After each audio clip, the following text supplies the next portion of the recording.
Friday, day one of another year in my life.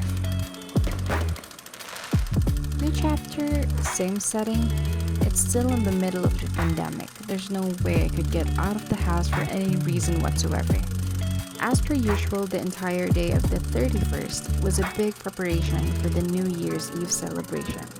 And it was so tiring, especially my mom, who's been doing a lot in that department.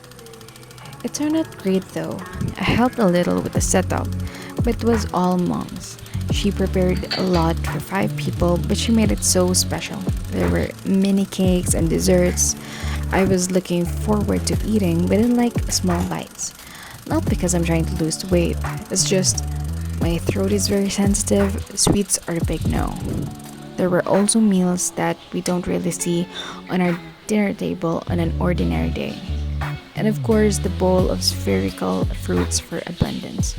Also, the mandatory hot chocolate. It's my all time favorite.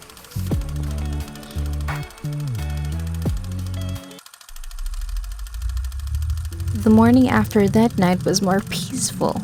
After attending Mass and the mandatory meals eaten on the third floor, we all retreated to our own rooms for some alone time and to rest after a vigorous holiday week that took place. Most of us took naps, but I had period cramps, so mine was cut short. I figured other than drinking Advil, wine's another way of surviving period cramps. And so I went to the fridge and grabbed a big goblet of wine.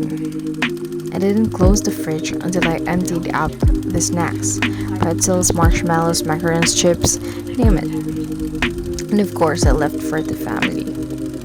Or they left some for me. I'm not sure. Then I went straight up to my room and opened Netflix to watch the last season of Sabrina. It was a bold choice for Netflix to release the final season during the holidays, given that the genre was more Halloween than festive. But it was good news for me. I had something new to watch while I indulged myself with cravings.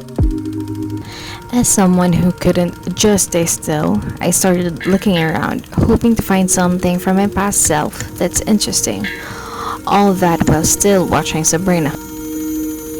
And then I found a letter I've written a few years ago, 2018 or 2017, I think. I wasn't in the best shape back then, and it was in a dark place. I was upset and devastated about something that, looking back, wasn't that big of a deal. I realized I've waited a lot of nights in despair when I could have used the time for extra sleep. I still had a chance. But when I wrote this letter, I was hurt. I was in pain for something that looked so minuscule looking back. But I was hurt. It was painful, and I've spent lots of nights crying over it. It felt real to me at that time.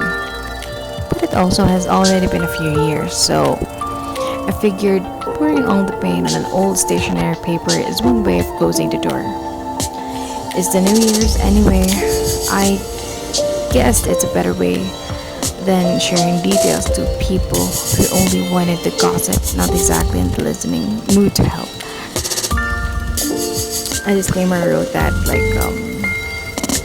another New Year's too.